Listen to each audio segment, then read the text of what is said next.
أعوذ بالله من الشيطان الرجيم بسم الله الرحمن الرحيم سورة البقرہ آیت نمبر 28۔ كيف تكفرون بالله وكنتم أمواتا فأحياكم ثم يميتكم ثم يحييكم ثم إليه ترجعون۔ ترجمہ: تم اللہ کے ساتھ کفر کا طرز عمل آخر کیسے اختیار کر لیتے ہو، حالانکہ تم بے جان تھے، اسی نے تمہیں زندگی بخشی، پھر وہی تمہیں موت دے گا، پھر وہی تم کو دوبارہ زندہ کرے گا، اور پھر تم اسی کے پاس لوٹ کر جاؤ گے۔ تفسیر: کیف تکفرون باللہ وکنتم امواتا، تم کیسے کفر کرتے ہو اللہ کا۔ بڑا پیارا انداز ہے۔ وکنتم امواتا، تم مردہ تھے، فاحیاکم، تمہیں زندہ کیا، ثم یمیتکم، پھر تمہیں مارے گا، ثم یحییکم، پھر جلائے گا، ثم الیہ ترجعون، پھر تم اس کی طرف لوٹ جاؤ گے، لوٹا دیے جاؤ گے۔ یہاں وہ بات آ گئی جو آج نگاہوں سے بالکل اوجھل ہو چکی ہے۔ یہ ہم دنیا میں آنے سے پہلے مردہ تھے، کیا مانی؟ یہ مضمون آ کر اصل میں سورہ غافر یا سورہ مومن میں چل کر اس کی پوری وضاحت ہوگی، لیکن چونکہ یہاں تذکرہ ہو چکا ہے عہد انس کا، ہماری پہلی تخلیق ہوئی عالم ارواح میں، ارواح کی صورت میں، پھر ہمیں سلا دیا گیا، وہ ہماری پہلی موت تھی۔ مردہ جو ہے معدوم نہیں ہوتا، مردہ ہوتا ہے، بے جان ہوتا ہے، سویا ہوا ہوتا ہے، اور موت کو اور نیند کو تشبیہ دی گئی ہے۔ پھر ہمیں اس جسد کے ساتھ یہاں زندہ کیا گیا، پھر موت طاری ہوگی، پھر ہمیں زندہ کیا جائے۔ یہ آیت جیسا کہ میں نے عرض کیا بہت بڑی اور بڑی گہری حکمت اور فلسفہ قرآن کی آیت ہے۔ کیسے اللہ کا انکار کرتے؟ کون تم اموات، تم مردہ تھے، سوئی ہوئی ارواح کی شکل میں تھے، فاحیاکم، تمہیں جگایا، اس جسد کے ساتھ زندہ کیا، ثم یمیتکم ثم یحییکم، پھر تمہیں مارے گا، پھر جلائے گا، ثم الیہ ترجعون، پھر تم اس کی طرف لوٹا دیے جاؤ گے۔ آیت نمبر 29۔ هو الذي خلق لكم ما في الأرض جميعا ثم استوى إلى السماء فسواهن 7 سماوات وهو بكل شيء عليم۔ ترجمہ: وہی ہے جس نے زمین میں جو کچھ ہے تمہارے لیے پیدا کیا، پھر وہ آسمان کی طرف متوجہ ہوا، چنانچہ ان کو 7 آسمانوں کی شکل میں ٹھیک ٹھیک بنا دیا، اور وہ ہر چیز کا پورا علم رکھنے والا ہے۔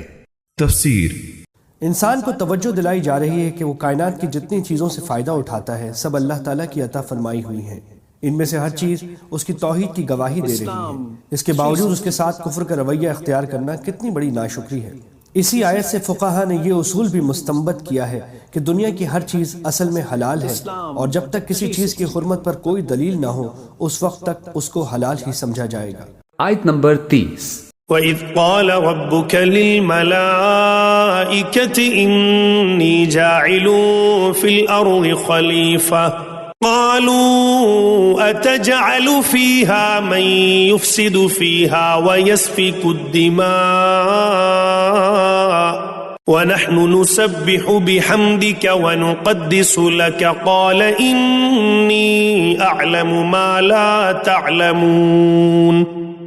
ترجمہ: اور اس وقت کا تذکرہ سنو جب تمہارے پروردگار نے فرشتوں سے کہا کہ میں زمین میں ایک خلیفہ بنانے والا ہوں۔ وہ کہنے لگے کیا آپ زمین میں ایسی مخلوق پیدا کریں گے جو اس میں فساد مچائے اور خون خرابہ کرے، حالانکہ ہم آپ کی تسبیح اور حمد و تقدیس میں لگے ہوئے ہیں۔ اللہ نے کہا میں وہ باتیں جانتا ہوں جو تم نہیں جانتے۔ تفسیر: آیت 21 اور 22 میں صرف اللہ تعالیٰ کی عبادت واجب ہونے کی نہایت مختصر اور سادہ مگر مضبوط دلیل یہ دی گئی تھی کہ جس نے تمہیں پیدا کیا ہے وہی عبادت کا مستحق ہے۔ آیت 28 میں کافروں کے کفر پر تعجب کا اظہار بھی اسی بنا پر کیا گیا تھا۔ اب انسان کی پیدائش کا پورا واقعہ بیان کر کے اس دلیل کو مزید پختہ کیا جا رہا ہے۔ آیت میں خلیفہ سے مراد انسان ہے، اور اس کے خلیفہ ہونے کا مطلب یہ ہے کہ وہ زمین میں اللہ تعالیٰ کے احکام پر خود بھی عمل کرے اور اپنی طاقت کے مطابق دوسروں سے بھی کروانے کی کوشش کرے۔ فرشتوں کے سوال کا منشا خدا نخواستہ کوئی اعتراض کرنا نہیں تھا، بلکہ وہ حیرت کر رہے تھے کہ ایک ایسی مخلوق کو پیدا کرنے میں کیا حکمت ہے جو نیکی کے ساتھ بدی کی صلاحیت بھی رکھتی ہوگی، جس کے نتیجے میں زمین پر فساد پھیلنے کا امکان ہوگا۔ مفسرین نے یہ بھی بیان کیا ہے کہ انسان سے پہلے زمین پر جنات پیدا کیے گئے تھے اور انہوں نے آپس میں لڑ لڑ کر ایک دوسرے کو ختم کر ڈالا تھا۔ فرشتوں نے سوچا کہ شاید انسان کا انجام بھی ایسا ہی ہو۔ آیت نمبر 31۔ وعلم آدم الأسماء كلها ثم عرضهم على الملائكة فقال أنبئوني بأسماء هؤلاء إن كنتم صادقين۔ ترجمہ۔ اور آدم کو اللہ نے سارے نام سکھا دیے، پھر ان کو فرشتوں کے سامنے پیش کیا اور ان سے کہا اگر تم سچے ہو تو مجھے ان چیزوں کے نام تو بتلاؤ۔ تفسیر۔ ناموں سے مراد کائنات میں پائی جانے والی چیزوں کے نام، ان کی خاصیتیں اور انسان کو پیش آنے والی مختلف کیفیات کا علم ہے، مثلا بھوک، پیاس، صحت اور بیماری وغیرہ۔